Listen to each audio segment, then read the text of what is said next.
বিশ্বের অন্যতম সেরা ব্যাটার বিরাট কোহলি আন্তর্জাতিক ক্রিকেট জীবনের শুরুর সঙ্গে এখন অনেক পার্থক্য রয়েছে তার। ভারতীয় দলের সবচেয়ে জুনিয়র ক্রিকেটার থেকে এখন অন্যতম সিনিয়র ক্রিকেটার হয়ে দাঁড়িয়েছেন কোহলি।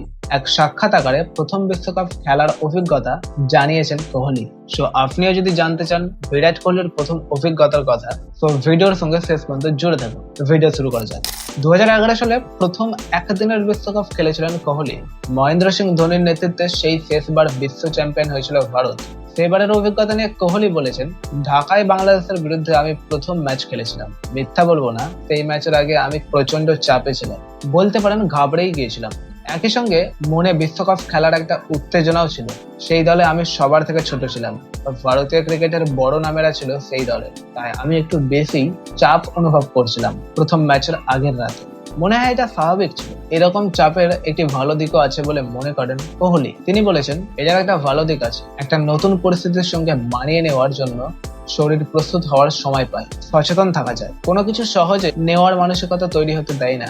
সেই চাপ আমাকে সতর্ক এবং প্রস্তুত থাকতে সাহায্য করেছিল, নিজের খেলা নিয়ে ভাবতে বাধ্য করেছিল, কি করে পরিকল্পনাগুলি বাস্তবায়িত করা যায় তা ভাবতে সাহায্য করেছিল। 2011 সালে বিশ্বকাপের সময় দলের সিনিয়রদের থেকে সাহায্য পেয়েছিলেন বলে জানিয়েছেন কোহলি। আগামী টি-20 বিশ্বকাপে কোহলি ভারতীয় দলের অন্যতম একটি ভরসা। আয়ারল্যান্ডের বিরুদ্ধে ভারতের প্রথম ম্যাচ 5ই জুন হবে। 9ই জুন পাকিস্তানের বিরুদ্ধে খেলবেন কোহলিরা।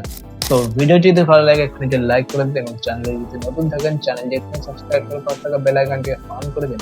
দেখা হচ্ছে তাহলে নেক্সট ভিডিওতে, ততক্ষণের জন্য ভালো থাকবেন।